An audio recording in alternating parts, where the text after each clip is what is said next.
Dear students, today we will start our lesson 8th, just before recess. It is written by James Van Pelt. James Van Pelt is an American scientist, science fiction author, and a language teacher in Colorado. His short story collection, Strangers and Beggars, were named the best book for young adults by the American Library Association. So, have a look at Just Before Recess. It's a fictional story. So, look at page number 46, all of you. Porter kept a sun in his desk. He fed it gravel and twigs. And once his gum, when it lost its flavor, the warm varnished desktop felt good against his forearms, and the desk toasty metal bottom kept the chill of his legs. Parker जो है एक student है, एक लड़का है, उसका नाम है, उसके पास क्या है, छोटे छोटे पीसीज हैं, पेबल्स हैं, चमकते हुए पत्थर के टुकड़े हैं, और उनको वो अपने बेंच के जो बेंच का ऊपर वाला हिस्सा होता है वहाँ पर रख देता है, और वो सूर्य की गर्मी से वो गर्म हो जाते हैं, इसलिए जो उसकी बाजू हैं उसकी बाजू गर्म हो गई है उन गर्म पत्थरों के टुकड़े से, और जो उसका मेटल, जो उसके बेंच का नीचे वाला हिस्सा है वो मेटल का बना हुआ है, वो नीचे वाला हिस्सा ठंडा है, जिससे कि उसकी टांगों में ठंडक लग रही है. Today, Mr. Earl was grading papers at the front of the class. Every once in a while, glancing up at the third graders to make sure none of them were taking or passing notes or looking out of the window. आज जो है, जो उनके teacher हैं mister earl हैं, वे उनके सामने में जो उनके पेपर्स थे उनकी ग्रेडिंग के बारे में बताएंगे. तो कोई भी बच्चा वहाँ से बाहर नहीं देख रहा है, ना बात कर रहा है और ना ही खिड़कियों से बाहर की तरफ देख रहा है.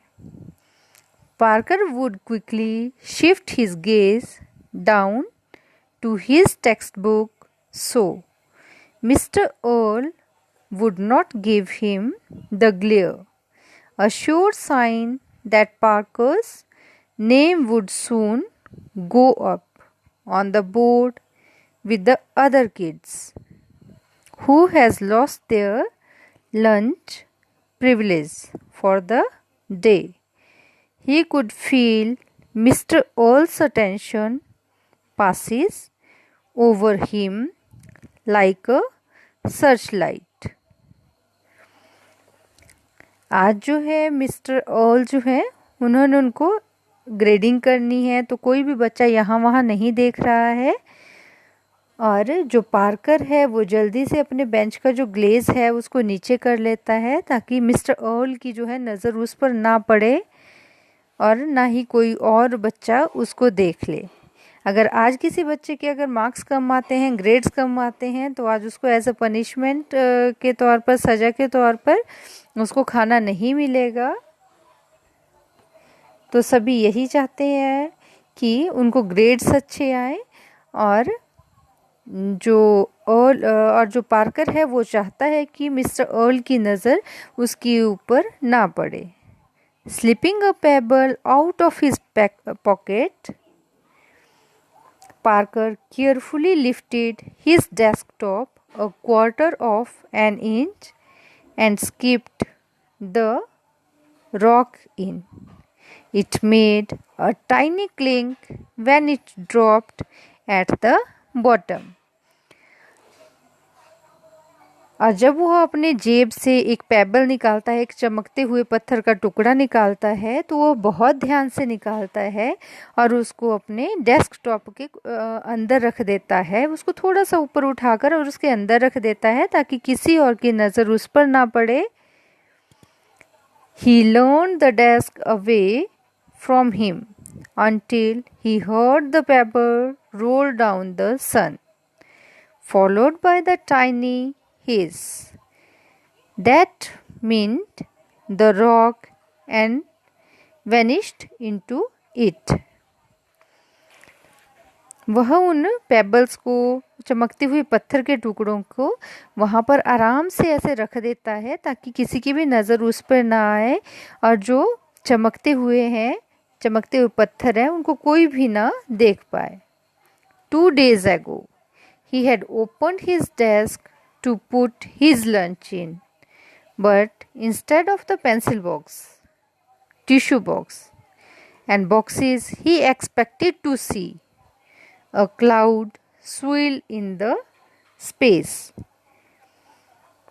2 दिनों के बाद जब वो उस बेंच को खोलता है, उस डेस्क को खोलता है और वहाँ पर अपना लंच देखता है, तो वहाँ पर उसकी जगह पर उसको पेंसिल बॉक्स मिलता है, टिश्यू बॉक्स मिलता है और बुक्स वहाँ पर मिलती हैं उसको, जिसकी उसको आशा थी। और वो वहाँ पर ऐसे रखी हुई थी उस जगह पर।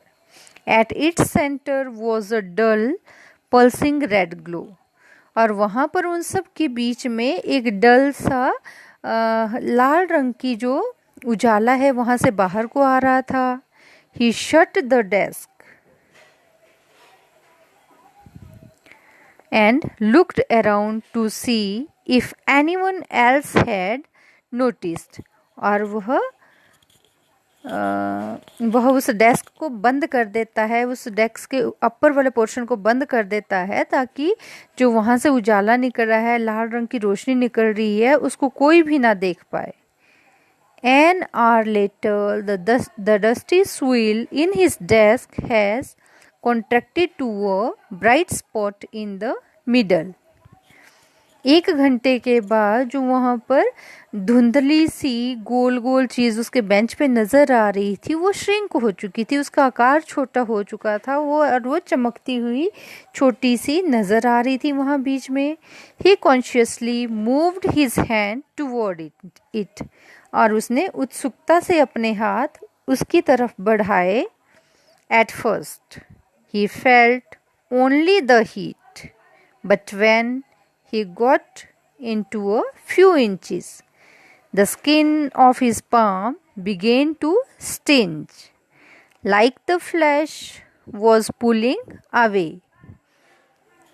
सबसे पहले जब उसने अपना हाथ अंदर डाला तो सबसे पहले उसको गर्माहट महसूस हुई, कि गर्म लगा, उसको अंदर वाली जगह गर्म लगी। पर जब उसने अपना हाथ थोड़ा और अंदर किया तो उसको ऐसा लगा जैसे उसके हाथ की हथेली है, पाम है, वहाँ पर भी उसको गर्माहट महसूस हुई कि अंदर बहुत गर्माइश है, जैसे कि अंदर से कोई गर्म चीज़ है और उसको धक्का कर दे रही है, उसके हाथ को बाहर की तरफ धक्का दे रही है, ऐसा उसको महसूस हुआ। He snatched his hand back and then tried a pencil, फिर उसने अपने हाथों को पीछे की तरफ खींच लिया, पीछे कर दिया, फिर उसने सोचा कि वह इस पेंसिल से इस चीज़ को, उन पेबल्स को बाहर निकालेगा। When the point moved close enough, the pencil tugged towards the sun, और जब वो उसने पेंसिल आगे की तो उस पेंसिल से जो सूर्य की तरह पेबल्स, पत्थर के टुकड़े चमक रहे थे, उसके साथ टच हो गए, उसके साथ उस पेंसिल से वो छू लिया उस पेंसिल से उन पेबल्स को। It then snapped out of his finger into the tiny light, brightening it slightly in the process, और जैसे ही उसने वो पेंसिल से अंदर को किया तो उसके हाथों के बीच में से वो लाइट जो है, उन पेबल्स की लाइट जो है बाहर की तरफ को नज़र आ रही थी। Now the sun was as large as a golf ball, और जो एक बहुत सुंदर सूर्य की तरह चमक रहा था पेबल्स, वो पत्थर का टुकड़ा, वो इतना बड़ा लग रहा था जितना कि गोल्फ का बॉल होता है। When Parker rolled a marble across his desk, its path would curve toward the sun within some time, circling several times before resting exactly above it.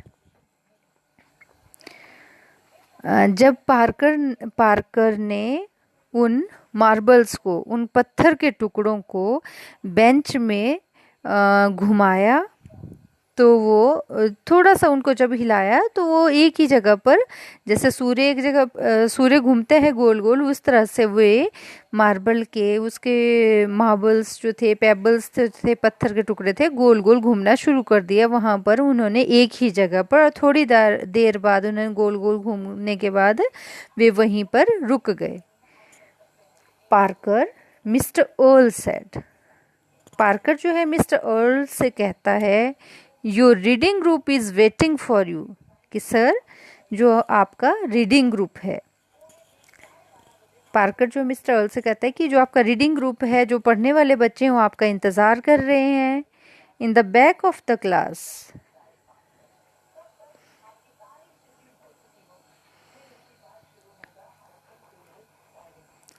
His 3 reading partners sat on the mat, their books on their laps. Parker pushed away from his desk and joined them. Sir ने उससे कहा कि जो class के पीछे जो है आपका जो पढ़ने वाले बच्चों का ग्रुप है, वे वहाँ पीछे बैठकर, जो कि मैट पर बैठे हुए हैं और उन्होंने अपनी टांगों के ऊपर अपनी किताबें रखी हुई हैं, वे वहाँ पर पढ़ रहे हैं। तो पार्कर ने भी अपना रास्ता साफ करते हुए वहाँ बेंचेस से के बीच में से पीछे चला गया और वहाँ अपने दोस्तों के साथ नीचे चटाई पर बैठकर पढ़ना शुरू कर दिया उसने। Where's your book? Mr. Earl said, his eyebrow contracting into a single line above his eyes. जब मिस्टर अर्ल ने पार्कर से कहा कि तुम्हारी किताबें कहाँ हैं, तो उसने अपनी जो आईब्रोज हैं उसको बिल्कुल कॉन्ट्रैक्ट कर दिया, इकट्ठा कर दिया, और बिल्कुल सिंगल लाइन में, ऐसा लगता है कि उसकी आईब्रोज जो हैं एक सिंगल लाइन में है। Parker struggled, mister Earl growled, you need to be more responsible young man, go get your books. जब पार्कर ने अपनी नज़रें नीचे झुका ली, तो जो मिस्टर अर्ल है वो उसको गुस्से से कहते हैं कि तुम्हें अपनी चीज़ों के लिए अपनी जिम्मेवारी समझनी चाहिए, तुम जाओ और अपनी बुक्स लेकर आओ, अपनी किताबें लेकर आओ। The other students looked on, relieved that Mr. Earl's attention was on Parker and not on them. तो दूसरे बच्चों ने देखा कि जो मिस्टर अर्ल हैं उनका ध्यान सिर्फ पार्कर के ऊपर है और बच्चों के ऊपर नहीं है। I don't have it sir, said Parker, Parker ने कहा कि सर मेरे पास किताबें नहीं हैं। It had disappeared into the sun along with everything else, कि वह जो मेरी किताबें हैं वो सूर्य के साथ कहीं धुंधला गई हैं, मुझे नज़र नहीं आ रही हैं, मेरी किताबें कहाँ हैं। Mister Earl's hand clenched slightly, Parker cringed as his teacher pushed away his desk. जब मिस्टर अर्ल ने गुस्से से उसके तरफ अपना हाथ बढ़ाया, तो पार्कर जो है डर कर थोड़ा सा अपने बेंच से पीछे हो गया।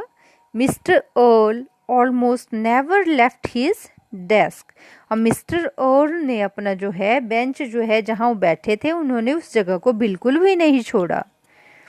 स्टूडेंट्स केम टू हिम, और बच्चे ही उनके पास जा रहे थे। He did not go to students unless the infection was terribly bad.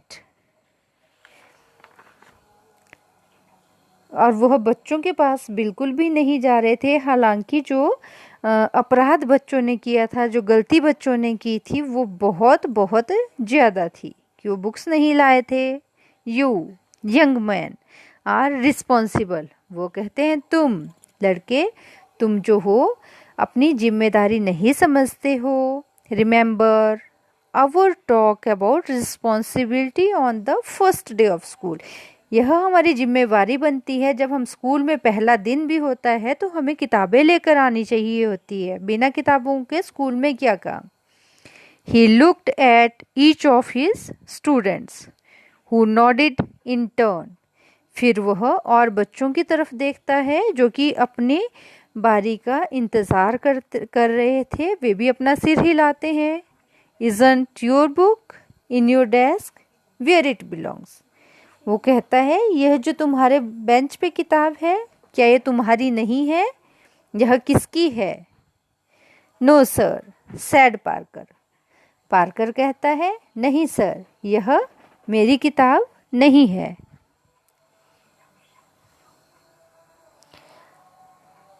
How could he explain about the swirling dust, the pushing red glow, the sun's pinpoint of light?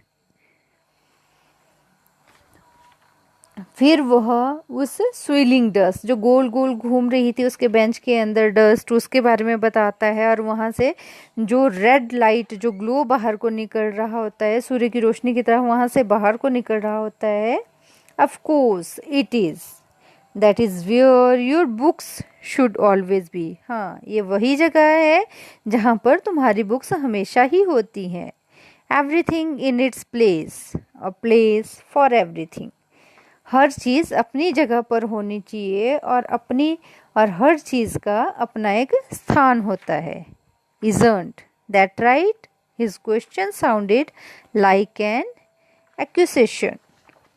वह इस तरह से कहता है जैसे कि उसने कोई अपराध किया हो, ऐसे उससे प्रश्न पूछ रहा है जैसे कि उसने कोई अपराध किया हो। Parker nodded. यह सुनकर पार्कर जो है अपना सिर हिलाता है। But my book isn't there, Mr. Earl. पर पार्कर कहता है कि मिस्टर अर्ल, मेरी बुक्स जो है यहाँ पर नहीं है। The teacher took 2 long slides and stood besides Parker's desk. और जो टीचर है, जो मिस्टर अर्ल है, वो 2 ही कदमों में इतना तेज आते हैं कि वह पार्कर के डेस्क के पास, बेंच के पास खड़े हो जाते हैं। Before the boy could speak, Mr. Earl threw the desktop open. For a second, he stared into it. जबकि वो लड़का पार्कर कुछ कहे उससे पहले ही जो मिस्टर अर्ल हैं, उनके टीचर हैं, उसके बेंच का जो डेस्कटॉप है, जो डेस्क का ऊपर वाला हिस्सा है, उसको खोलते हैं। और वे जैसे भी उसको खोलते हैं तो फिसलते हुए वो इसके अंदर चले जाते हैं, जैसे कि इस पिक्चर में आपको दिख रहा है। For a second he stared into it, a white glow reflection of his face. What is this? He said as he reached toward the brightness. फिर वह जैसे कि वो उसको खोलने की कोशिश करते हैं, वे उसके अंदर से फिसलकर उसके बेंच के अंदर ही चले जाते हैं। फिर उनके चेहरे पर एक प्रकाश या एक लाइट पड़ती है। वह कहते हैं, यह क्या है? यह उजाला किस चीज़ का है? Careful mister Earl, Parker stared to say, but it was too late. Parker जो है कहता है, मिस्टर अर्ल ध्यान से, पर जितने में वो इतना सब कहता तब तक बहुत देर हो चुकी थी। The teacher screeched before lurching against the desk. जब तक कि पार्कर कुछ कहता तब तक जो टीचर है वह उस बेंच के आगे अंदर गिर चुके थे, उसके अंदर घुस चुके थे। He went down quickly, his feet vanishing into the desk last. और वह जल्दी से ही उसके अंदर घुस चुके थे, तो वह कोशिश करते हैं उनको वहाँ से बाहर निकालने के लिए। A long silence filled the room. इसके बाद उस कमरे में एकदम शांति हो गई थी। Parker stood up and walked back on his desk. Parker जो है खड़ा हो जाता है और दोबारा अपने बेंच की तरफ वापस आ जाता है। The sun within had glowed, its heat baking like a tiny oven. जो उसमें सन था, जो पेबल्स थे वो सूर्य की तरह गर्म हो गए थे और एक ओवन की तरह लग रहा था कि जैसे यहाँ पर कोई छोटा सा ओवन है, माइक्रोवेव ओवन है जिसमें चीज़ों को पकाया जाता है। उस समय वहाँ पर उस बेंच में इतनी गर्मी थी। He closed the top, which snapped down hard on its own at the last moment. फिर वह अपने बेंच के टॉप का जो हिस्सा है ऊपर उसका बंद कर देता है, उसको बिल्कुल अंतिम क्षणों में उसको बंद कर देता है।